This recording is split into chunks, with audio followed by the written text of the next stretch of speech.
48 heures chrono entre panel, audience et rencontres B2B ou B2C. L'essentiel des activités des participants à ce 11e Africa-CEO Forum de Kigali, des activités de lobbying mais aussi de positionnement.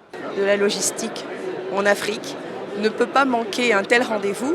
Un rendez-vous important puisqu'il regroupe en même temps les décisionnaires locaux, les décisionnaires politiques, les décisionnaires du secteur privé. Donc il est important que nous soyons là. Des entreprises sous-régionales et locales visitées par le Premier ministre et la délégation ivoirienne, composée du président de l'Assemblée nationale et des ministres du Commerce et de l'Économie. La participation du Premier ministre à plusieurs plateaux de haut niveau a permis de mieux apprécier et vulgariser le positionnement de la politique ivoirienne en matière d'accompagnement du secteur privé. Nous avons assisté dans un premier temps à la séance inaugurale avec le président Kagame et c'est un haut responsable venu des pays africains. Ensuite, il y a eu l'exposé concernant les opportunités d'investissement qu'offre la Côte d'Ivoire, qui est une terre d'opportunités. Nous avons été appelés aussi à faire un entretien pour faire suite à un panel sur les sports de haut niveau. Et au cours de cet entretien, nous avons eu à partager notre expérience de la CAN, qui a été ressentie par tous les pays africains et le monde sportif.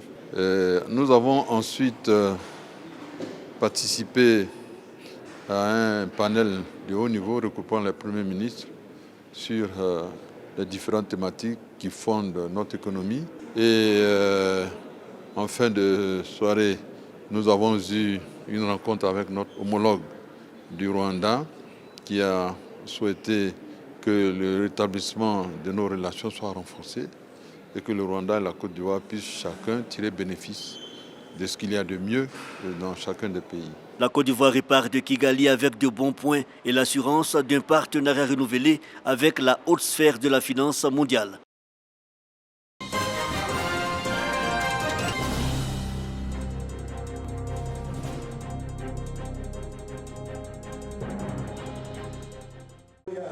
« 50 jours après la Pâque, les chrétiens célèbrent la Pentecôte.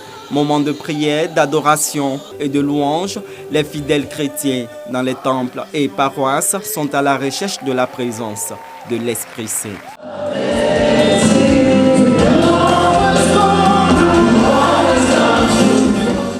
La fête de la Pentecôte marque la venue du Saint-Esprit sur les disciples engagés dans la foi et dans l'œuvre du Christ. À l'église Vase d'Honneur, comme ici au temple de l'église Séma, le pasteur Xavier Comenan invite les Ivoiriens à cultiver l'amour, l'unité et la paix. En nous rappelant qu'un jour le Saint-Esprit est venu sur terre, c'est de savoir que nous avons une mission. Annoncer la bonne nouvelle à tout le peuple, à toute la nation, à tous les hommes sur toute la terre, quel que soit leur lieu d'habitation, leur dit que le salut est arrivé.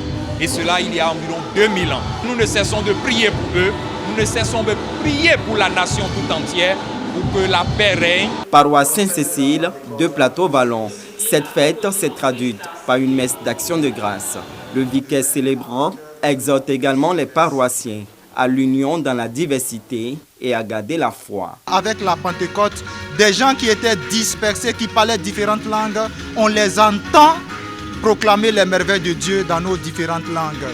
Alors, c'est l'unité de la Pentecôte. L'autre aspect aussi qui ressort dans la Pentecôte, c'est la force de l'Esprit Saint qui vient nous donner la grâce de témoigner de Jésus à tout temps, contre vents et marées. La célébration de la Pentecôte est l'occasion pour les guides religieux de formuler des prières en faveur des autorités ivoiriennes.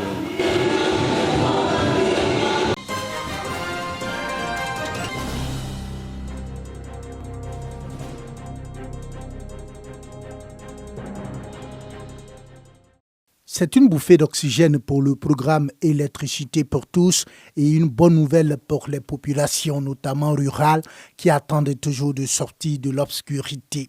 Le Fonds commun de titrisation de créances Électricité pour tous 2023-2028 est désormais coté à la Bourse régionale des valeurs mobilières BRVM.